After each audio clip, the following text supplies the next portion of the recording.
시사 돋보기 시작하겠습니다. 안녕하십니까. 김영철 트럼프 회동과 남북 고위급 회담 결과를 주제로 오늘 강연을 시작하겠습니다. 자, 지난 5월 30일 김영철 특사가 미국을 방문했습니다. 그래서 폼페이오도 만나고 트럼프 대통령도 만났죠. 김영철 특사가 처음에 이제 가가지고는 폼페이오 장관을 만났어요. 폼페이오 장관과 뭐 식사도 하고 회담도 하고 했는데, 폼페이오 장관이 나중에 기자회견을 했습니다. 거기서 아주 특이한 얘기를 했는데, 우리는 강하고 연결된 안전하고 번영한 북한의 모습을 상상한다. 그러니까 북한이 이렇게 되면 좋겠다라는 얘기잖아요. 북한이 강한 나라가 되고, 연결된다는 거는 다른 나라들과 연결된다는 거예요. 그러니까 국제사회와 이렇게 연결된, 하나가 된 그런 나라, 그리고 안전한 나라. 근데 북한이 안전한 나라라는 게 무슨 의미일까요? 그냥 강한 나라면 당연히 안전한 거 아닌가? 저에게는 이제 북한이 안전하다라는 얘기도 되겠지만, 미국에게 안전한 나라, 뭐 이런 의미를 담고 있지 않을까 생각이 좀 돼요. 번영한 나라, 그러니까 경제적으로 아주 융성한 나라. 이런 나라가 되면 좋겠다. 이 얘기를 한 거예요. 얘기를 쭉 들어보니까, 저 북한에서 항상 얘기하던 그 사회주의 강국의 내용하고 거의 비슷하더라고요. 사회주의 강국의 기본 개념이 이제 정치 사상 강국, 그러니까 안정된 나라, 군사 강국, 강한 나라, 경제 강국, 번영한 나라 이런 거잖아요. 그래서 폼페이오 장관이 저런 얘기를 신기하게 왜 했을까? 보통 보면 그 두 나라가 정상회담을 하면 이 각 정상이 덕담을 나누잖아요. 덕담 나누면서 무슨 얘기를 하냐면, 당신네 나라가 하고 있는 이런 국책 사업들, 뭐 국가 비전들 이런 것들에 대해서 지지한다 이런 얘기들 많이 하거든요. 저런 의미가 좀 담겨 있는 것 같아요. 그러니까 폼페이오도 북한이 말하고 있는 사회주의 강국의 그런 노선, 국가 목표 이런 것들에 대해서 자기도 동의하고 그렇게 되길 바란다. 이렇게 얘기한 게 아닌가? 뭐 이렇게 좀 해석도 해볼 수가 있을 것 같습니다. 자, 폼페이오하고의 만남은 사실 근데 그냥 이제 형식적이었던 거고, 실제 중요했던 건 트럼프 대통령과의 만남이었죠. 이번 김영철 특사에 대해서 상당히 많은 나라들, 언론들이 특별하게 좀 비중 있게 다뤘어요. 김영철 특사를 아주 특급 대우했다, 원수급 대우를 했다, 뭐 이렇게 이제 얘기를 하는데, 뭐 백악관 도착했을 때 백악관 비서실장이 직접 영접을 나오고 트럼프 대통령과 단독 예방하는데 90분 정도, 1시간 반 정도 만났다 그래요. 보통 얘기사항을 했을 때 한 친서 전달이 핵심이니까 친서 전달하고 뭐 덕담 나누고 하면 10분에서 20분 정도 만날 거다 이렇게 얘기를 했단 말이에요. 한 나라 대통령, 특히 미국의 대통령 얼마나 바쁘겠어요. 물론 이제 트럼프 같은 경우는 트위터하느라고 좀 바쁜 것 같은데 1시간 반 동안이나 시간을 내서 만났다는 거예요. 상당히 이례적으로 오랫동안 만난 거죠. 그러니까 이게 정상회담도 아닌데 이렇게 오래 만난 일은 없다 그래요. 그리고 사진 보면, 여기 이제 사진 나오지만, 사진 보면은 이제 떠나는 장면이에요. 회담 다 끝나고 떠나는데 엄지손가락 딱 지켜줍니다. 정말 좋았다는 얘기죠. 야, 저렇게까지 좋았나 싶을 정도예요. 그 다음에 이제 또 충격적인 사진. 친서를 받았는데 친서가 엄청 커요. 뭐 초대형 친서예요. 보통 이제 친서라고 하면은 이렇게 그 하드 커버에다가 이렇게 딱 끼워가지고 이렇게 딱 주는데, 저건 그렇게 보기에도 상당히 큰 편이다. 그 봉투도 좀 특이하죠. 근데 이 트럼프 대통령 표정을 보면 매우 좋아하고 있습니다. 실제로 트럼프 대통령이 기자들한테 이렇게 얘기했다 그래요. 이제 기자회견 하면서 옆에 기자들한테, 이 친서가 매우 좋은 친서다. 기자 여러분들은 친서에 무슨 내용이 쓰여 있는지 직접 읽어보고 싶나? 얼마나 보고 싶은가? 얼마나 보고 싶어? 이렇게 계속 되물었다는 거예요. 이게 보통 어떨 때 이런 사람이 이제 이런 행동을 보이나요? 매우 들떠가지고, 매우 기분 좋을 때. 막 주변에 자랑하고 싶어 죽겠단 말이에요. 기자들한테 자랑하는 거예요. 나 편지 받았다? 편지 받았다? 자랑하는데, 보통 어떤 편지 받으면 이렇게 자랑하죠? 뭐 친구한테서, 뭐 부모님한테 받은 편지 가지고 이렇게 자랑하는 사람 없죠. 보통 편지를 받아서 편지를 자랑하는 경우는 거의 유일하게 한 가지밖에 없습니다. 애인한테 받은 편지. 외에는 없잖아요, 사실. 근데 실제로 이제 저렇게 보였는데, 이게 잘 보면 그 지난주에 방송에서도 나갔지만 트럼프 대통령이 김정은 위원장에게 특별 서한을 보냈어요. 근데 그 서한의 내용이 매우 혼란스러운 내용이었죠.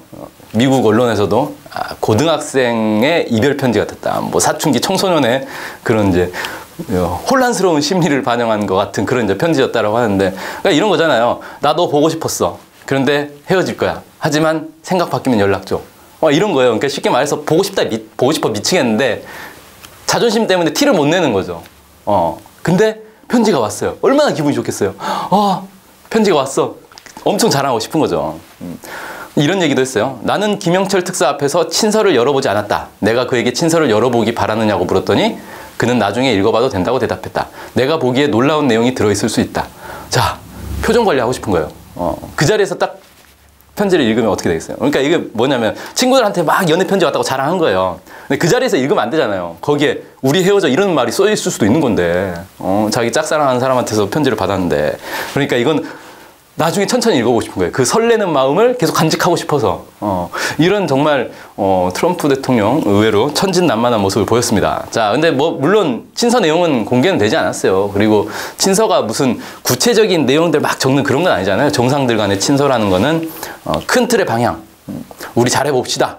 뭐 이런 게 이제 들어있겠죠. 자, 어쨌든 이번 김영철 특사 방문을 통해서 확정이 됐습니다. 6월 12일 오전 10시, 우리 시간으로 10시예요. 싱가포르 시간으로 9시라고 하더라고요. 싱가포르의 센토사 섬에 있는 카펠라 호텔에서 개최를 하겠다고 발표가 됐습니다. 저는 뭐 처음 들어봤는데 센토사 섬 뭐 유명한가 보더라고요. 그래서 섬 전체가 이제 특별구역으로 싱가포르가 지정을 했어요. 사진 보시면 뭐 괜찮은 데 같습니다. 뭐 저 정도 시설 괜찮죠? 자, 정상회담 잘 되면 될 것 같고. 자, 이제 다 끝나고 나서 트럼프 대통령이 기자회견을 했어요. 근데 이전에 트럼프 대통령이 보였던 모습과 약간 다른 이제 말들을 해가지고 논란이 좀 됐죠. 나는 비핵화가 한 번의 회담으로 이루어진다고 말한 적이 없다. 이게 뭡니까? 일괄 타결하자고 그동안 계속 주장했잖아요. 근데 그런 말 한 적이 없대요. 거의 박근혜식 화법이라고 할 수 있죠, 이게. 난 그런 말 한 적 없는데? 저건 뭐냐? 한 번의 회담으로 안 된다. 오랫동안 걸쳐서 여러 번 만나서 비핵화를 하겠다는 얘기입니다. 솔직히 나는 오늘 북한에게 천천히 하라고 말했다. 천천히 하자라고 얘기했다는 건데 원래 트럼프 대통령이 하던 거는 일괄 타결 방안이었고 북한에서 얘기한 건 단계적 방식이었어요. 근데 이건 좀 뭡니까? 일괄 타결에서 단계적 방식으로 생각이 바뀌어버린 거예요. 트럼프 대통령을 직접 만나서 특사가 가가지고 얘기를 나누고 나서 바뀌어버렸다는 거죠. 근데 잘 생각해보면 지금까지 북미 간의 고위급 접촉들이 계속 이루어지고 있었잖아요. 특사도 왔다 갔다 하고. 근데 트럼프 대통령이 직접 북한 측 고위 인사를 만난 건 이번이 처음이에요. 그동안에는 계속 폼페이오 장관이 왔다 갔다 하면서 만났던 거란 말이에요. 그러니까 이게 장관을 통해서 협상하는 거랑 대통령을 직접 만나서 협상하는 거랑 확실히 다르다는 게 확인됐죠. 그리고 미국의 이제 내부 사정, 북한과 협상을 할 수밖에 없는 이 이제 복잡한 내부 사정 때문에 서로 지금 정책 조율도 잘 안 되고 있을 거란 말이에요. 거기서 역시 트럼프를 만나가지고 단판을 짓는 게 가장 중요했다. 이렇게 좀 볼 수가 있을 것 같습니다. 그래서 아마 정상회담, 북미 정상회담을 하고 나면 더 획기적인 이제 합의들이 나오지 않을까 이렇게 생각돼요. 그리고 그동안 이제 미국이 계속 주장해왔던 CVID, 완전하고 검증 가능하며 되돌릴 수 없는 핵폐기에 대해서 아예 거론을 안 해서 이것도 눈길을 끌었다고 합니다. 그 다음에 나는 최대 압박이란 용어를 더는 사용하고 싶지 않다. 그동안 계속 북한이 비핵화할 때까지 우리는 최대 압박을 하겠다라고 얘기를 했잖아요. 최대 압박하니까 북한이 대화에 나섰다. 이렇게 얘기해놓고 갑자기 최대 압박이란 용어를 이제 쓰지 않겠다는 거예요. 대화가 진행되는 동안에는 신규 제재를 하지 않겠다 이렇게 얘기했어요. 그리고 비핵화를 해야 제재를 풀겠다라고 얘기는 했는데 제재를 빨리 풀고 싶다 이런 얘기도 했어요. 그래서 저거 이제 비핵화를 어떤 개념으로 볼 것인가. 그러니까 북미 간에 지금 사실 비핵화의 개념은 좀 다르단 말이에요. 북한은 이제 미국이 북한에 대해서 핵 위협을 안 하는 것까지 비핵화로 보고 있는 거고 미국은 북한이 그냥 핵을 없애는 걸 비핵화로 보고 있는 건데 이 사이에서 이제 조율이 좀 되겠죠. 그래서 조율된 그런 이제 비핵화, 서로 상대방이 합의하는 그런 비핵화가 됐을 때 제재를 풀겠다. 근데 이건 제재를 그러면 예를 들어 비핵화 하는데 누구 말 맞다나 그 지그프리트 해커가 그랬죠. 15년 걸릴 거라고 뭐 최장 그랬는데 15년이 아니라 예를 들어 20년이 걸릴 수도 있어요. 20년이 걸리는 동안 지금 제재를 계속 유지할 거냐? 이것도 이제 문제죠. 왜냐하면 뭐 신규 제재를 하지 않겠다라고 말은 했는데 사실 지금 미국이 가고 있는 제재 자체가 거의 최고 수준의 제재이기 때문에 이걸 계속 유지하는 것도 문제란 말이에요. 그럼 결국은 비핵화를 단계적으로 하자라고 합의를 했으니까 단계적으로 하면서 제재도 단계적으로 풀지 않겠나 이렇게 좀 생각이 됩니다. 그리고 또 기자회견에서 특이한 게 오늘 인권 문제를 논의하지 않았다 얘기했어요. 그동안 이제 미국이 북한에 대해서 인권 공세를 많이 펼쳤는데 인권 문제는 논의하지 않겠다. 뭐 이렇게 얘기를 했네요. 자, 그 다음에 기자들이 또 물었어요. 주한미군은 어떻게 되는 거냐?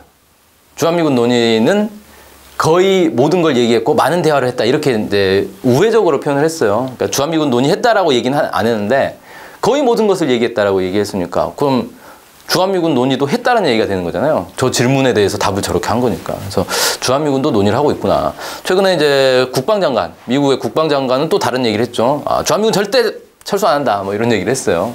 그것도 이제 조율되는 과정에서 뭔가 하나로 모아지겠죠. 자, 어쨌든 북미 정상회담은 이제 초읽기에 들어갔습니다. 싱가포르에서도 기념주화를 발행했어요. 와, 뭐 싱가포르는 진짜 싱가포르 뭐 했죠? 전생에 뭐 나라를 구했나? 어떻게 그냥 가만히 앉아있다가 세계적인 유명 도시가 돼버렸어요. 유명 나라가 됐어요. 그래서 북미 간 세기의 담판을 중재하는 그런 나라로 갑자기 부상을 했죠. 싱가포르가 뭔가 상당한 이제 중간에 중재자 역할을 했는지는 잘 모르겠는데 그냥 제가 볼 때는 그냥 얻어 걸린 것 같아요. 싱가포르가 이제 기념주화까지 발행하고 돈 좀 많이 벌게 됐습니다. 자, 여기까지 해서 이제 북미 간의 접촉. 분위기가 매우 좋다. 매우 잘 될 것 같은 분위기가 형성되고 있다. 이렇게 좀 살펴봤고요. 그 다음으로 같은 시간 남북 간에도 만남이 있었습니다. 판문점에서 고위급 회담을 진행을 했죠. 근데 이 고위급 회담이 약간 분위기가 달랐어요. 북미 간의 만남과는. 그래서 어쨌든 결과부터 먼저 보죠. 공동보도문이 나왔습니다. 판문점 선언 이행을 위한 남북 고위급 회담 공동보도문 이렇게 좀 되어 있고요.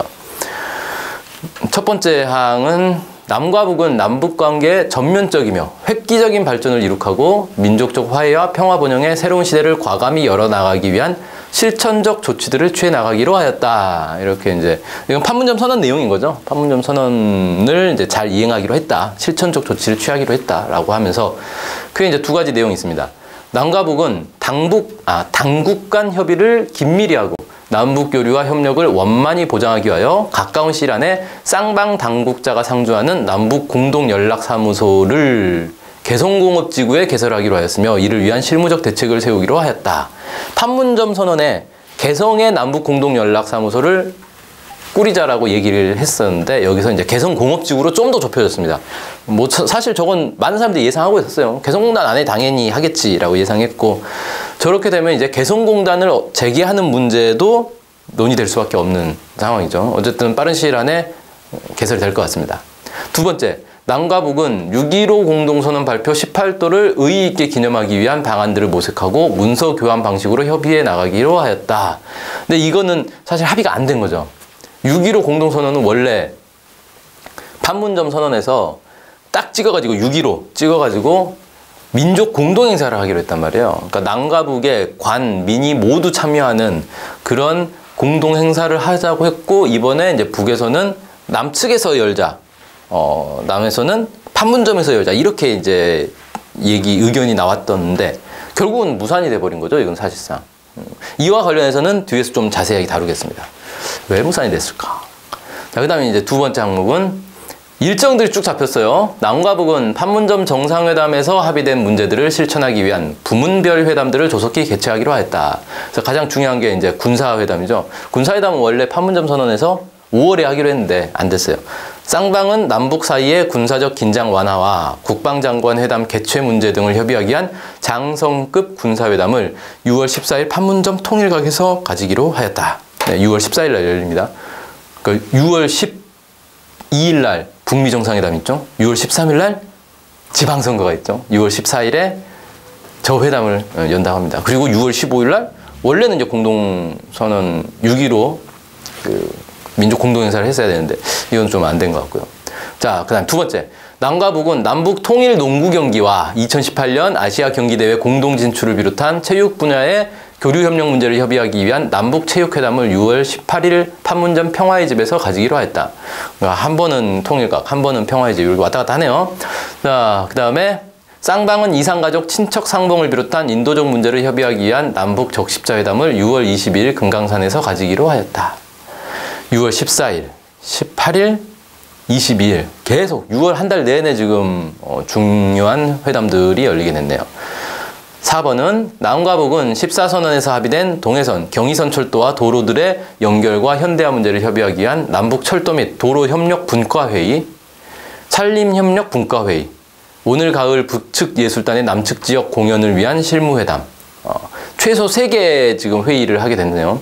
이건 이제 개최 날짜 장소는 차후 문서 교환을 통해 확정하기로 했다. 이렇게 이제 합의를 했습니다. 자, 중요한 합의들이 많이 나왔어요. 근데 이번 고위급 회담에서 사실 눈길을 끈 건 이 공동 보도문 내용이 아니고 이 합의들은 사실 거의 이제 이렇게 나올 거라고 예상들을 다 하고 있었기 때문에 특별한 게 없었는데 리성건 위원장이 상당히 눈길을 끌었습니다. 북측 단장이자 조평통 위원장이죠. 리성건 단장의 모습이 상당히 까칠해졌다. 그래서 분위기가 사실 북미 간의 그 김영철 특사 갔던 그 분위기하고 좀 달랐어요. 자, 일단 기자들하고 신경전이 좀 벌어졌습니다. 그 이제 리성건 위원장이 남측으로 이제 딱 넘어오는데 기자들이 막 달려들어가서 질문을 했을 거 아니에요. 그 중에서 이제 엄중한 사태로 인해서 회담이 무기한 연기됐는데 그 엄중한 사태는 해결됐다고 보느냐? 이런 질문이 나왔어요. 근데 갑자기 리성건 위원장이 멈췄어요. 한 2, 3초간 침묵을 지키다가 갑자기 저거 뭐야? 기자 선생들이 질문하는 거는 여러 가지 각도에서 할 수 있지. 그런데 달라진 시대적 요구에 맞게 질문도 달라져야 하지 않을까? 이렇게 얘기를 했어요. 약간 그러니까 질문을 안 받은 거잖아요. 이거는 질문이 문제가 있다라는 얘기를 한 거예요. 엄중한 사태가 어디서 조성된 걸 뻔히 알면서 나한테 해소됐냐고 물어보면 되냐? 이렇게 이제 나한테 묻지 마라. 너네가 잘 알지 않냐? 이렇게 이제 답을 한 거죠. 그러면서 기자들에 대해서 뭔가 메시지를 줬습니다. 명백한 건 기자 선생들이 앞으로 질문도 많이 할 수 있다 생각합니다. 그러나 시대적 요구에 부합되게 판문점에서 역사적인 북남 순회 상봉도 열리고 판문점 선언도 채택된 이 마당에서 또 이 분위기에서 질문도 달라져야 한다. 그러니까 그동안 기자들이 보여왔던 질문, 그리고 사실 질문이 문제가 아니라 그 질문에 대한 답변을 어떻게 보도하느냐 이게 문제인 거잖아요. 근데 이 보도 내용, 분위기는 사실 질문에서부터 시작된다는 거예요. 질문부터 다르게 해야 한다, 이제. 이 얘기를 한 거죠. 다시 말하면 화해와 협력을 도모하는 측면에서 질문이 진행되고 뭔가 불신을 조장시키고 또 그런 데서 오도할 수 있는 질문을 하면 되지 않겠다. 그러니까 질문부터 화해 협력을 위한 질문을 해라. 뭔가 이렇게 서로 북미 간에 지금 문제가 있지 않느냐 이런 질문들을 자꾸 한다는 거예요. 자, 이걸 이제 다시 얘기를 해봅시다. 엄중한 사태가 해결됐냐? 해결된 게 하나도 없잖아요. 훈련은 북한의 항의에 의해서 중단된 게 아니라 원래 일정이 끝나서 그냥 중단이 된 거예요. 끝난 거예요, 그냥. 이건 해결된 게 아니죠. 태영호 문제, 이런 것들, 국회 했던 거 문제, 이런 것도 하나도 사실 해결된 게 없으니까 남쪽에서 아무것도 한 게 없는 거예요. 그러니까 당연히 엄중한 사태는 해결이 안 된 거죠. 근데 그런 질문을 하면 북에서 뭐라고 답해야 돼요? 엄중한 사태 해결 안 됐습니다. 이렇게 답할 거예요. 그런 질문을 왜 던지냐는 거죠. 뻔히 알면서. 그걸 이제 얘기를 한 거예요. 그러면서 어디 기자냐라고 물어봤어요. 갑자기. 그래서 그 기자가 JTBC 기자였더라고요. 근데 여기서 또 좀 놀라운 게 JTBC는 손석희 선생이랑 잘하는 것 같은데 왜 그렇게 질문하오? 앞으로 이런 질문은 무례한 질문으로 치부할 수 있습니다. 이렇게 얘기를 해요. 일단 JTBC라고 하니까 바로 손석희 얘기가 나왔어요. 남측 언론 현황에 대해서 상당히 잘 알고 있다라는 게 이제 확인됐죠. 그리고 JTBC는 잘하는 것 같다라고 얘기했어요. 그러니까 JTBC에 대해서 상당히 긍정적으로 평가를 해줬다는 거예요. 근데 잘하고 있는 언론조차 기자들이 왜 그런 질문을 하느냐. 질문부터 이제 바꿔야 된다. 이렇게 얘기한 거죠. 그러니까 사실 이게 조중동 기자가였다라고 하면 답변이 약간 달랐을 수 있어요. 그래, 조중동이니까 그런 질문 할 만하지 라고 될 수가 있는데 그게 아니란 말이에요. 그러니까 오히려 더 잘 된 거죠. 그나마 남북관계 긍정적인 보도를 하는데도 앞으로는 더 새로운 시각으로 이제 바꾸게 해야 된다. 이 얘기를 이제 한 거예요. 자, 그 다음에 고위급 회담을 위해서 이제 자리에 앉아가지고 처음에 이제 모두 발언식으로 이제 대화를 좀 나누잖아요. 대화를 나누는데 거기서도 상당히 막 말에 가시가 돋친 게 느껴졌어요. 우리가 5월 16일로 예정되었던 북남 고위급 회담이 그대로 열리지 못하고 무기한 연장되었다가 북남 수뇌분들이 전격적으로 4차 수뇌 상봉을 열으시고 오늘 이 자리를 마련해 주지 않았다면 올해 연말까지 또 내년까지 회담이 진행될 수 없었다고 생각한다. 자, 여기서 남북 고위급 회담이 왜 열리게 됐는지가 나온 거죠. 그러니까 북한에서 얘기했던, 특히 이제 리성건 단장이 얘기했던 건 뭐냐면 엄중한 사태가 있었고 그 엄중한 상황이 해결되기 전까지 남북 간의 대화는 없다라고 얘기를 했어요. 근데 갑자기 남북 정상회담이 열려버렸죠. 판문점에서. 북에서는 이걸 4차 순회상봉이라고 표현을 하네요. 우리는 이제 1차, 2차, 3차, 4차 이렇게 이제 따지지 않고 2018년 두 번째 정상회담 뭐 이렇게 얘기할 수 있겠는데, 아무튼 그게 열리고 나서 거기서 합의를 봤기 때문에 고위급 회담이 열린 거다. 즉 엄중한 상황 해결 안 됐다. 하지만 남북 정상 간에 결단이 있었기 때문에 이걸 한 거다. 이거예요. 그럼 뭐예요? 나는 사실 이 회담 안 하는 게 맞다고 생각한다 이거예요. 근데 남북 정상이 결단했으니까 그 뜻에 따라서 나온 거다. 이 얘기를 지금 하고 있는 거죠. 아까 기자 선생이 나한테 엄중한 상황이 해소됐다고 생각하느냐라고 해서 내가 그거는 조명균 선생한테 물어보라고, 그 장본인, 그 초래한 사람한테 물어야지 나한테 물어보는가, 그렇게 얘기를 했다. 직방으로 던진 거죠, 지금. 조명균 장관 당신이 지금 책임자 아니냐. 대답해봐라 이거예요. 기자들한테 당신이 대답해라. 자, 이제 그런 문제는 여기서 논의할 필요는 없고 이미 과거가 됐으니까 앞으로 그걸 범하지 않으면 된다. 그러니까 자, 이제 사실 따지고 싶은 게 많은데 따지지 않겠다는 거예요. 넘어가고 앞으로 이런 일이 없도록 하자라고 얘기를 하면서 또 이제 가시돋친 말이 던집니다. 5월달 우리가 만나지 못한 거는 조명균 장관 선생이 절대 자기 비판은 하지 마시고 넘어갑시다. 이렇게 얘기해요. 절대 하지 말자는 얘기는 하라는 얘기잖아요. 그렇게 해석이 되죠. 자기 비판이라는 말은 이제 우리가 보통 쓰지 않는 표현인데 북에서 이제 반성 얘기하는 거예요. 반성해라 이 얘기예요. 절대 반성하지 말고 넘어갑시다. 세상에 이런 게 어디 있어요. 잘못한 게 있었으면 반성해야 되는 거 아니냐라고 얘기하는 게 정상이잖아요. 근데 절대 반성하지 말고 넘어가래요. 그러면 앞으로 또 하라는 얘기예요? 아니죠. 약간 반어적 표현인 거죠. 당신 집에 들어가서 자기 반성 잘해라. 이 얘기를 한 거예요. 근데 사실 상당히 그 조명균 장관에 대해서 공격적으로 얘기를 한 거란 말이죠. 근데 조명균 장관이 저기에 대해서 제대로 된 반박을 못 하더라고요. 그래서 본인도 뭔가 찔리는 게 있는 거 아닌가. 근데 여기서 이제 더 논란이 됐던 게 있어요. 회담을 공개하자는 거예요. 판문점 선언이 온 결의 지지 찬동은 물론 세계의 환영을 받고 있는 조건에서 선언 이행을 위한 첫 북남 고위급 회담인 만큼 공개적으로 기자 선생들이 다 있었으면 좋겠다. 판문점 선언에서 이행될 공동의 책무를 어떻게 이행될 것인가 실무적 논의가 진행되는 만큼 오늘만은 회담 문화도 좀 개변할 겸, 그러니까 바꿀 겸, 과거하고 결별할 겸 새로운 출발을 할 게 어떤가 생각하고 있다. 공개하자는 거예요. 기자들 다 있는 데서 생중계하면서 회담을 하자. 이런 거죠. 남쪽에서 그걸 못 받겠죠. 그래서 이제 조명균 장관이 우리가 공개를 못할 이유는 없다고 생각하지만 회의의 효율적 진행을 위해서, 저게 공개 못할 이유죠. 회의의 효율적 진행을 위해서 일단 기본적인 의견을 한번 교환한 다음에 그 다음에 가능하다면 중간에라도 우리 기자단들이 들어와서 오래 취재하도록 하는 방식으로 하면 어떨까 생각한다. 공개하지 말자는 얘기예요. 애들 얘기한 거예요. 자, 북에서는 회담을 다 공개하자, 투명하게 하자 얘기하고 있고, 남쪽에서는 아니다, 비공개로 하자, 불투명하게 하자, 이렇게 얘기를 하고 있는 거예요. 우리가 이제 원래 알고 있는 거랑 좀 뒤바뀌었죠. 북한은 폐쇄 사회, 뭔가 공개가 안 되는 사회. 남쪽은 되게 개방적이고 공개된 사회라고 생각하는데 사실은 지금 정반대로 모습이 나타나고 있어요. 물론 저는 이제 회담을 꼭 공개적으로 해야 되느냐, 투명하게 해야 되느냐, 전 그건 아니라고 봐요. 왜냐하면 남북이 만나가지고 회담을 하는 거는 우리 민족의 이익을 위해서 회담을 하는 거고, 이 내용이 사실 외부에 미국이나 일본이나 중국이나 러시아나 이런 데 나가서 이익이 될 수도 있지만 우리한테 불리할 수도 있단 말이에요. 그럼 우리끼리만 잘 알면 되는 거죠. 근데 왜 북에서 저걸 공개하자고 했을까? 이걸 모를 리가 없단 말이에요. 아니, 서로 다른 세력 간의 만남, 회담인데 당연히 저게 상식이잖아요. 근데 이걸 왜 공개하자고 했을까? 그날 바로 이 이유가 나왔어요. 합의가 다 끝나고 나서 이제 남쪽에서 발표를 했어요. 합의문, 공동 합의문 발표를 하면서 뭐라고 얘기를 했냐면, 남북은 이날 고위급 회담에서 개성공단 내 남북 공동 연락사무소 설치에 이견이 없었다. 다만 북측은 개성공단 전면 중단 이후 시설 노후화로 개보수를 위한 사전 준비가 필요하다는 입장을 제기했다고 남측은 설명했다. 이렇게 얘기했어요. 그러니까 개성공단이 지금 박근혜 때 이제 폐쇄가 됐고, 그래서 활용을 안 하고 있다 보니까 시설이 노후화됐고, 이걸 개보수해야 되고, 개보수하려면 사전 준비를 해야 되니까, 그래서 남북 공동연락사무소를 당장 할 수 없는 거다라고 얘기를 한 거예요.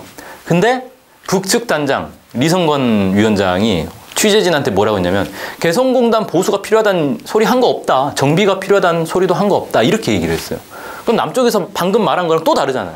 그러니까 말이 계속 바뀌는 거예요. 당일날 얘기를 나누고 그걸 결과를 설명하는데도 서로 다른 거예요. 저러니까 공개하자고 하는 거예요, 도대체.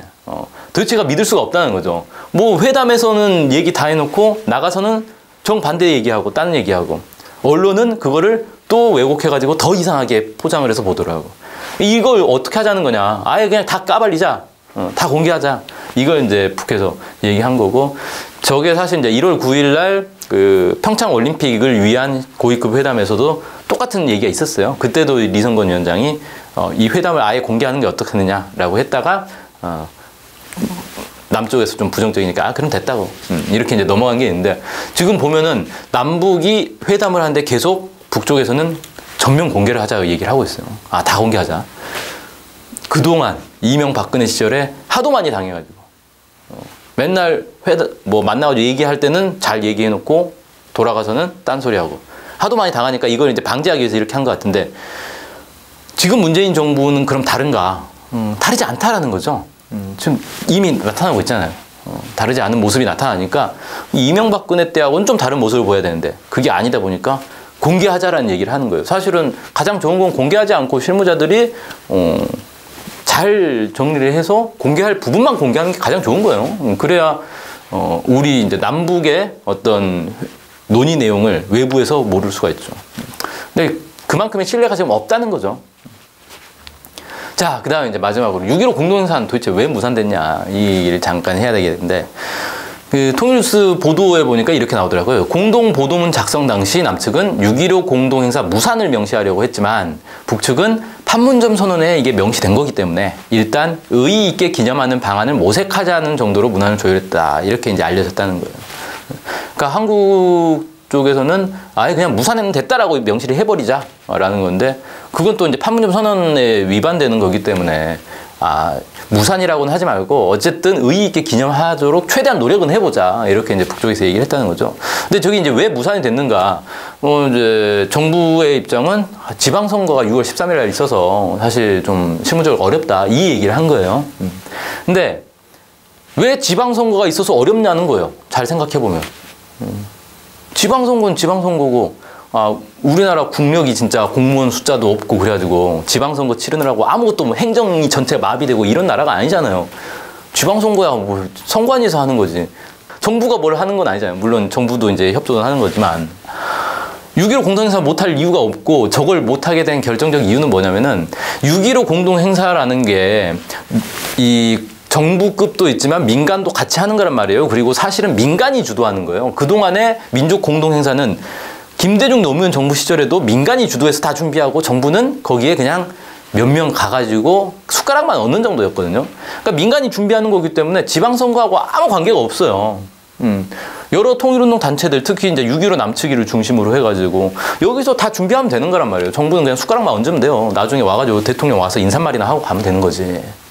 근데 지방선거 때문에 어렵다? 말이 안 되는 거죠. 이건 뭐냐면 정부가, 지금 문재인 정부가 이 남북 관계에서 민간을 배제하기 위해서 의도적으로 이걸 파탄낸 거 아니냐, 이렇게 좀 볼 수가 있는 거예요. 민간이 주도하는 통일운동, 이거 못하게 하는 거죠. 남북 관계는 정부가 알아서 하겠다라는 거예요. 근데 이게 뭐랑 똑같냐면 옛날에 그 노태우 정부 당시에 있었던 창구 단일화 논리하고 똑같은 거예요. 남북 회담은 정부만 하겠다, 민간은 끼어들지 말아라, 민간은 교류하지 말고 대화하지 말고, 이 얘기를 계속 하는 거거든요. 지금 정부의 모습이 이런 모습으로 나타나는 건 상당히 우려가 되는 거고, 지난 평창 동계올림픽 때도 남북 해외까지 포함한 공동응원단을 꾸리기로 했는데 이 공동응원단을 누가 꾸릴 거예요? 6.15 남측이, 6.15 해외본부도 있고 6.15 북측본부도 있으니까 6.15 공동위에서 꾸리면 되는 문제였단 말이에요. 그래서 그렇게 하려고 했는데 정부에서 그걸 막았죠. 6.15 남측이가 평창 오는 것 자체를 거의 거부를 한 수준이었어요. 그렇게 해가지고 공동응원단이 사실상 무산이 됐단 말이죠. 그러니까 정부가 지금 계속 민간을 배제하고 민간 통일운동을 배제하고 자기들만 뭔가를 하겠다, 독식하겠다라는 이런 이제 태도를 보이고 있는 게 앞으로 남북관계 발전에서 상당한 걸림돌로 작용하지 않을까, 이런 게 좀 우려가 됩니다. 그래서 이 통일부의 기본 생각부터 좀 바꿔야 되지 않을까. 그래서 지금 보면은 남북관계 그리고 전반적인 한반도 분위기가 바뀌는 데서 제일 못 따라가고 있는 데가 통일부하고 국방부인 것 같아요. 오히려 다른 부서들은 잘 따라가고 있는데 통일부가 제일 통일에 지금 뒤처진 거 아닌가 이렇게 좀 생각이 되는데 이 부분 좀 개선이 필요할 것 같습니다. 자, 어쨌든 북미 관계, 남북 관계 다시 상당히 빠르게 돌아가고 있는 이런 이제 상황이고 6월 한 달 동안 매우 바쁘게 진행될 것 같아요. 다음 주에는 6.13 지방선거 아니라 그 전에 6월 12일 6.12 북미 정상회담의 결과에 대해서 집중 분석하는 시간을 갖도록 하겠습니다. 자, 오늘 강의는 여기서 마치겠습니다. 감사합니다.